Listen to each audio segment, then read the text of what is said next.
Τι είπε? Πώς? Πάρ' το τώρα!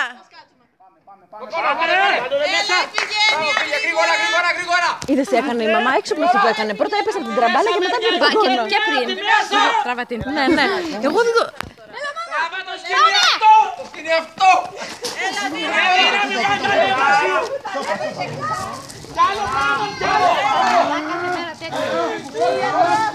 Έλα, ευστοχία! Κάνουμε ζευγάρια, κάνουμε ασκήσεις τέτοιες, αλλά δεν έχεις αυτό το άγχος και το τρεμούλι να μου σε πιάνει με τον καλό στόχο.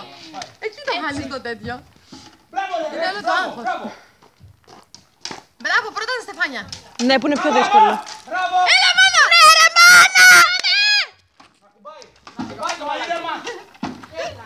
Λαουρί τα γνήσια, στο στόχο πρώτη. Γρήγορα!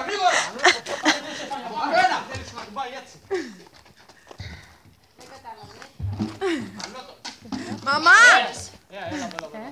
Μαμά!